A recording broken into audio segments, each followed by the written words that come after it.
तो ये है हैरी पॉटर की गाथा का अंत, एक ऐसी फिल्म जिसने एक पूरी पीढ़ी के लिए सिनेमा को ही बदल कर रख दिया। आज हम सब मिलकर डेथली हैलोज पार्ट 2 के इस महाकाव्य के सफर के हर मोड़ को, हर एक पल को फिर से जिएंगे। दांव पे इससे ज्यादा कभी कुछ नहीं लगा था, और फिल्म की ये लाइन पहले ही फ्रेम से उस तनाव को, उस अर्जेंसी को सेट कर देती है जो अंत तक बनी रहती है। हैरी का मिशन साफ है, वोल्डेमॉर्ट के आखिरी हॉर्क्रक्स को खोजो और उसे हमेशा के लिए खत्म कर दो। तो चलिए देखते हैं कि आज हम इस सफर में क्या क्या कवर करने वाले हैं। हम शुरुआत करेंगे अंतिम हॉर्क्रक्स की खोज से, फिर आगे बढ़ेंगे हॉगवर्ट्स की उस भयानक लड़ाई तक, देखेंगे एक हीरो का बलिदान, और फिर होगा वो अंतिम द्वंद्व। और हाँ, आखिर में पर्दे के पीछे भी झांकेंगे कि ये जादू आखिर बना कैसे।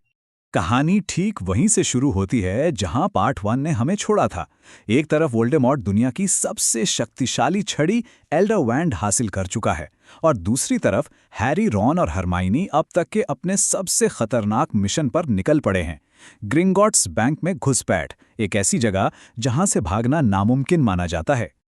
उनका प्लान बहुत ही रिस्की था। सोचिए, एक गॉब्लिन पर भरोसा और पॉलीजूस पोशन का धोखा। लेकिन जैसे ही वो वॉल्ट के अंदर पहुंचते हैं, सब कुछ गड़बड़ हो जाता है। चारों तरफ श्राप, जादुई सुरक्षा, और उनका मिशन अब जान बचाने की एक जंग बन जाता है।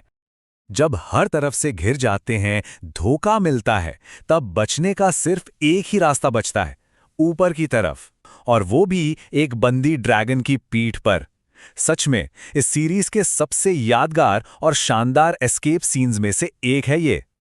ग्रिंगॉट्स से तो निकल आए, लेकिन वोल्डेमॉर्ट के एक विजन से हैरी को एहसास होता है कि अगला हॉर्क्रक्स वही है जिसे वो घर कहता था, हॉगवर्ट्स। पर अब वो जगह घर नहीं रही, वो एक जंग का मैदान बन चुकी है। ये बदलाव देखिए, कितना दिल तोड़ने वाला है। जो हॉगवर्ट्स कभी जादू सीखने और सुरक्षा की जगह हुआ करता था, वो अब डेथ ईटर्स के कब्जे में एक किला बन चुका है।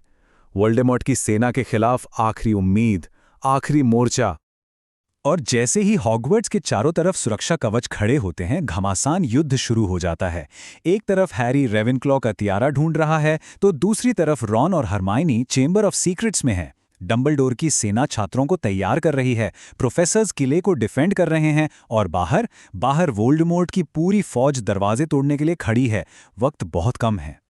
तो अब हम पहुंचते हैं उस पल पर जहां सब कुछ बदल जाता है, एक नायक का बलिदान, यानी द प्रिंसेस टेल। इस लड़ाई के बीच, इस अफरा तफरी में, वोल्डेमॉर्ट एक ऐसी गलती कर बैठता है जो इस पूरी कहानी के सबसे बड़े, सबसे जरूरी राज को हमारे सामने ले आती है। अब आगे बढ़ने से पहले चलिए एक बार जल्दी से याद कर लेते हैं कि हॉर्क्रक्स आखिर है क्या। बेसिकली ये एक ऐसी चीज है जिसमें एक डार्क विज़र्ड अमर होने के लिए अपनी आत्मा का एक टुकड़ा छिपा देता है, यानी वोल्डेमॉर्ट की लाइफलाइन। वोल्डेमॉर्ट को लगता है कि एल्डरवैंड का असली मास्टर बनने के लिए उसे स्नेप को मारना होगा, और वो वही करता है। लेकिन मरने से ठीक पहले स्नेप हैरी को अपनी यादें देता है, और उन यादों के साथ सामने आता है इस पूरी गाथा का सबसे बड़ा, सबसे शॉकिंग सच। उन यादों से पता चलता है कि स्नैप कभी गद्दार था ही नहीं, वो तो एक डबल एजेंट था। वो हमेशा से हैरी को बचाता रहा, सिर्फ और सिर्फ अपने एक तरफा प्यार के लिए, हैरी की मां लिली के लिए। और स्नैप की यादों से ही वो आखिरी और सबसे भयानक सच भी सामने आता है। हैरी पॉटर खुद 7वां हॉर्क्रक्स है। उस रात जब वोल्डेमॉर्ट ने हैरी को मारने की कोशिश की थी, उसकी आत्मा का एक टुकड़ा अनजाने में हैरी से जुड़ गया। मतलब वोल्डेमॉर्ट को हमेशा के लिए खत्म करने के लिए हैरी पॉटर को मरना ही होगा। और अब अंतिम द्वंद्व, अच्छाई और बुराई के बीच आखिरी फैसला। हैरी वो सबसे बड़ा बलिदान दे देता है, वो मौत को गले लगा लेता है। लेकिन कहानी यहां खत्म नहीं होती। वो एक अजीब सी जगह से, जैसे दो दुनियाओं के बीच से, वापस लौटता है, अपनी किस्मत का आखिरी बार सामना करने के लिए। वोल्डेमॉर्ट लौटता है हैरी की बेजान बॉडी के साथ। सबको लगता है सब कुछ खत्म हो गया, उम्मीद मर चुकी है। लेकिन ठीक उसी निराशा के पल में एक शख्स आगे बढ़ता है, नेविल लॉन्गबॉटम, और वो सीधा डार्क लॉर्ड के सामने जाकर खड़ा हो जाता है। और ये पल कमाल का है। शुद्ध साहस के उस एक पल में नेविल सॉर्टिंग हैट से ग्रिफिंडोर की तलवार निकालता है और एक ही झटके में आखिरी हॉर्क्रक्स यानी नागिनी का काम तमाम कर देता है। अब वोल्डेमॉर्ट नश्वर है, उसे मारा जा सकता है। हैरी जिंदा है और फाइनल डुअल शुरू होता है, लेकिन ये लड़ाई ताकत की नहीं, निष्ठा की है। एल्डर वैंड अपने असली मालिक यानी हैरी को मारने से साफ इनकार कर देती है और वोल्डेमॉर्ट का किलिंग कर्स उसी पर पलट जाता है और उसे हमेशा हमेशा के लिए मिटा देता है। तो कहानी तो खत्म हुई, लेकिन अब पर्दे के पीछे चलते हैं। देखते हैं कि इस आखिरी जादू के पीछे क्या-क्या सच छुपे हैं। सेट से कुछ बहुत ही दिलचस्प फैक्ट्स। पहली बात तो ये फिल्म सिर्फ कहानी के लिहाज से ही नहीं, बल्कि बॉक्स ऑफिस के लिए भी एक ब्लॉकबस्टर थी। ये नंबर देखिए, दुनिया भर में इसने इतनी कमाई की और 2011 की सबसे ज्यादा कमाने वाली फिल्म बन गई। जबरदस्त सक्सेस।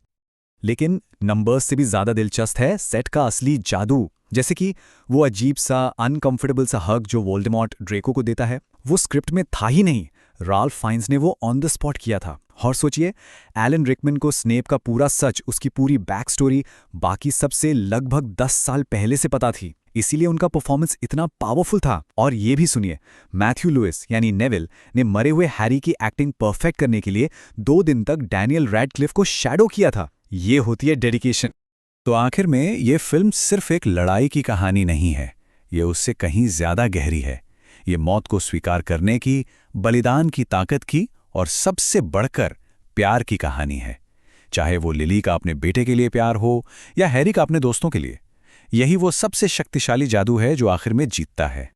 तो आखिरी सवाल यही है, क्या वोल्डेमॉर्ट एक मंत्र से हारा या उस ताकत से जिसे उसने हमेशा नजरअंदाज किया, जिसे वो कभी समझ ही नहीं पाया? प्यार। शायद इस गाथा का असली जादू यही है और यही इसकी हमेशा रहने वाली विरासत है।